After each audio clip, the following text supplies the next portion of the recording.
வணக்கம் அன்பர்களே, நான் உங்கள் ஸ்ரீவித்யா. இன்றைக்கு நான் தங்களோடு பகிரப்போவது திரு கல்கி அவர்கள் எழுதிய கள்வனின் காதலி பகுதி 7. செல்வ பெண் கல்யாணி. பூங்குளத்தை அடுத்த கொள்ளிடக்கரை காட்டில் ஒரு வனதேவதை இருக்கிறதென்று அந்த பிரதேசத்திலெல்லாம் ஒரு வதந்தி பரவியிருந்தது. நதியில் வெள்ளம் சுமாராய் போகும் காலத்தில் ஜில்லா கலெக்டர், எக்ஸிகியூட்டிவ் இன்ஜினியர் முதலிய உத்தியோகஸ்தர்கள் அந்த பக்கம் கேம்ப் வரும்போது நதிக்கரையோரமாய் படகில் பிரயாணம் செய்வார்கள். அப்போது அவர்கள் சில சமயம் மேற்படி வனதேவதையை பார்த்து வியப்புறுவதுண்டு. சில வேளைகளில் அந்த தேவதை ஜலக்கரையிலே ஓடுகிற தண்ணீரில் கால்களை தொங்கவிட்டு கொண்டு உட்கார்ந்து கொண்டிருக்கும். படகை கண்டதும் எழுந்து நாணற்காட்டிற்குள் ஓடி மறைந்துவிடும்.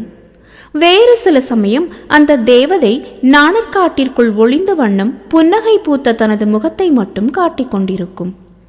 இன்னும் சில சமயம் தூரத்தில் மரத்தின் மேல் ஏறி உட்கார்ந்து கொண்டு படகில் போகிறவர்களுக்கு அழகு காட்டும். ஆனால் பூங்குளம் கிராமவாசிகளிடம் இந்த வனதேவதையை பற்றி கேட்டால் மட்டும் அவர்கள் குப் என்று சிரித்துவிட்டு, வனதேவதையாவது ஒன்றாவது, நம்ம நடுப்பண்ணை வீட்டு பெண் கல்யாணிதான் ஆற்றோரம் திரிந்து கொண்டிருப்பாள் என்று சொல்வார்கள். கல்யாணியின் குழந்தை பிராயத்திலேயே அவளுடைய தாயார் இறந்து போனாள். அதற்கு பிறகு அவளுடைய தாயாரின் ஸ்தானத்தில் இருந்து அவளை வளர்த்தது அந்த நதி பிரதேசம்தான்.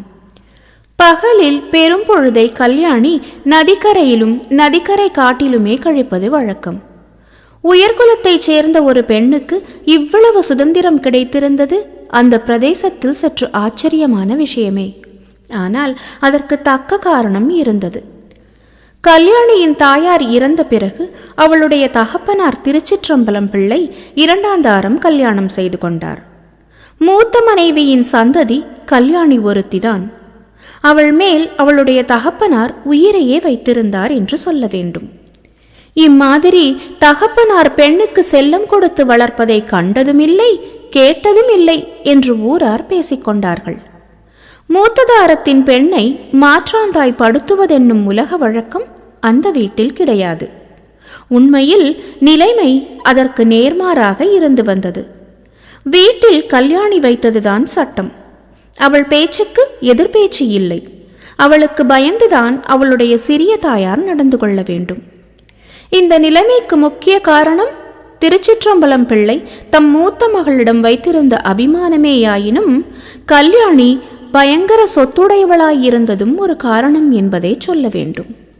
கல்யாணியின் தாயார் கொண்டு வந்த மஞ்சள் காணி 6 ஏக்கரா முதல் தர நன்சை நிலமும் அவளுடைய 500 ரூபாய் பெருமான நகைகளும் கல்யாணிக்கு சொந்தமாய் இருந்தன.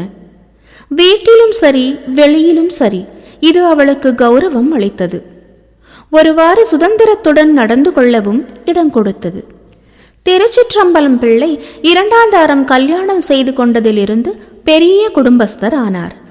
கிட்டத்தட்ட வருஷத்துக்கு ஒரு குழந்தை வீதம் வீட்டில் ஜனத்தொகை அதிகரித்து வந்தது. அதே சமயத்தில் அவருடைய பொருளாதார நிலைமை நாளுக்கு நாள் சுருங்கி வந்தது. நெல் விளையும் நிலத்தின் விலையும் மளமளவென்று இறங்கி வர கடனும் வட்டியும் அதிவேகமாய் ஏறி வந்தன. போதாததற்கு கொள்ளிடத்து உடைப்பில் அவருடைய நிலத்தில் ஒரு பகுதி நாசமாயிற்று. அதை சீர்திருத்துவதில் கடன் மேலும் வளர்ந்தது. கடைசியில் நிலைமை ரொம்ப நெருக்கடியான போது கல்யாணியின் தாயார் அவளுக்கு வைத்துவிட்டு போன நகைகளை விற்பதை தவிர வேறு வழியில்லாமல் போயிற்று. விற்ற நகைகளுக்கு பதில் நகை கல்யாணிக்கு பண்ணி போட வேண்டும் என்றுதான் திருச்சிற்றம்பலம் பிள்ளை எண்ணியிருந்தார். முடிந்தால் செய்தும் இருப்பார். ஆனால் மேலும் தரித்திரம் அதிகமாகி வருகையில் அந்தந்த வருஷத்து வரிப்பணம் கட்டி காலட்சேபம் செய்வதே கஷ்டமாயிருக்கையில் புது நகை எப்படி பண்ணி போடுவது? கடைசியில் கல்யாணிக்கு கல்யாண வயது வந்தபோது திருச்சிற்றம்பலம் பிள்ளையின் உள்ள நிறைவில் ஒரு கள்ளம் புகுந்தது என்று சொல்லத்தான் வேண்டியிருக்கிறது. அவளை ரொம்ப பணக்கார இடத்தில் கல்யாணம் செய்து கொடுத்து விட வேண்டும். அவளுக்கு அவள் தாயார் வைத்து போன மஞ்சள் காணி நிலத்தையும் நகைகளையும் பொருட்படுத்தி கேட்காத மாப்பிள்ளையாய் இருக்க வேண்டும் என்று அவர் விரும்பினார். இந்த நோக்கத்துடனேதான் வாலிப பிள்ளைகளுக்கு பெண் கேட்க வந்த அநேகம் பேரை அவர் தட்டி கழித்து கொண்டிருந்தார். கடைசியாக தாமரையோடை பெரிய பண்ணையிலிருந்து மனுஷால் வந்து பெண் கேட்டபோது இந்த இடம்தான் நாம் சம்பந்தம் பண்ண வேண்டிய இடம் என்று திருச்சிற்றம்பலம் பிள்ளை உடனே தீர்மானித்து விட்டார். கல்யாணியிடம் அவளுடைய தகப்பனார் அளவில்லாத பிரியம் வைத்திருந்தார் அல்லவா? ஏறக்குறைய 50 வயதான தாமரையோடை பண்ணையாருக்கு அவளை கல்யாணம் செய்து கொடுக்க தீர்மானித்த போது பெண்ணை கொடுத்து தாம் சௌகரியமாயிருக்க வேண்டும் என்னும் எண்ணம் அவருக்கு கிஞ்சித்தும் இல்லை. அவ்வளவு பெரிய இடத்தில் வாழ்க்கைப்படுவதில் அவளுக்கு ஏற்படக்கூடிய நன்மைகளை பற்றியே அவர் அதிகமாய் எண்ணி அதிலுள்ள பிரதிகூலத்தை அலட்சியம் செய்தார்.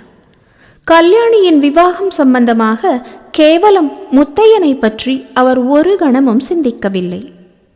ஊரிலே சிலர் பிரஸ்தாபித்தார்கள்.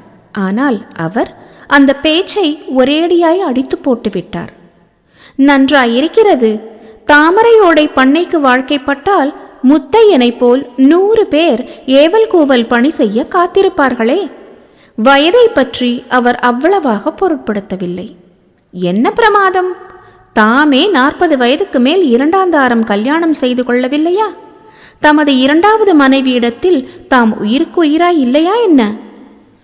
வாலிப வயதுள்ளவர்களுக்கு வாழ்க்கைப்பட்டவர்கள்தான் சுகப்படுகிறார்கள் என்று எந்த சட்டத்தில் எழுதி வைத்திருக்கிறது?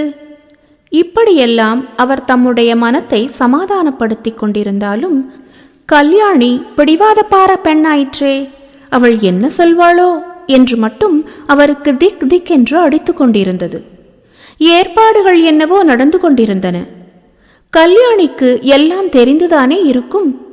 அப்படி ஆட்சேபிக்கிறதா இருந்தால் அவளே வந்து சொல்லட்டுமே என்று அவர் முதலிலெல்லாம் சும்மாயிருந்தார். அவள் அதை பற்றி பிரஸ்தாபிக்காமல் இருக்கவே சமயத்தில் ஏதாவது முரட்டுத்தனம் செய்துவிடப் போகிறாளோ என்ற பயம் உண்டாயிற்று. ஆகவே கல்யாணத்துக்கு 4 நாளைக்கு முன்பு அவளை தனியாக கூப்பிட்டு விஷயத்தை பிரஸ்தாபித்தார். அப்போது கல்யாணி அவர் சற்றும் எதிர்பாராத உற்சாகத்துடனே, பூரண சம்மதம் அப்பா, இவ்வளவு பெரிய இடமாக பார்த்து நீங்கள் எனக்கு கல்யாணம் நிச்சயம் செய்கிற போது எனக்கென்ன குறை வந்திருக்கிறது? நான் நன்றாக இருக்க வேண்டும் என்பதில் உங்களுக்கு கவலை இல்லையா?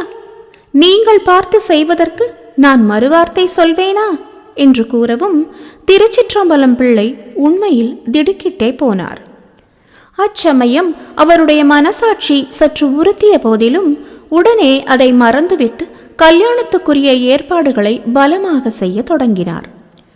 அவர் அப்பால் போனவுடனே கல்யாணி கேமரா உள்ளுக்குள்ளே போய் கதவை தாழ்பால் போட்டுக்கொண்டு தரையில் புரண்டு விசித்து விசித்து அழுதாள் என்பது அவருக்கு எப்படி தெரியும்? நேற்று வரையில் அவள் முத்தையனை தவிர வேறொருவருக்கு வாழ்க்கைப்படுவதை காட்டிலும் கொள்ளிடத்து மடுவில் விழுந்து உயிரை விட தீர்மானித்திருந்தாள் என்பதும், இன்று மத்தியானம் முத்தையனுக்கு முன்னால் செய்துவிட்டு வந்த சபதத்தின் காரணமாகவே அவள் இந்த கல்யாணத்துக்கு சம்மதித்தாள் என்பதும் அவருக்கு என்ன தெரியும்? முத்தையனுடைய ஆத்திரமான மொழிகளால் தானும் ஆத்திரம் கொண்டு கல்யாணத்துக்கு சம்மதம் கொடுத்து விட்ட பின்னர் இப்பொழுது அவள் நெஞ்சு பிளந்துவிடும் போன்ற கொடிய வேதனையினால் துடித்து கொண்டிருந்தாள் என்பதைத்தான் திருச்சிற்றம்பலம் பிள்ளை எவ்வாறு அறிவார்? அன்பர்களே, இத்துடன் இந்த பகுதி முடிகிறது. மீண்டும் தங்களை அடுத்த பகுதியில் சந்திக்கிறேன். அதுவரை நன்றி, வணக்கம்.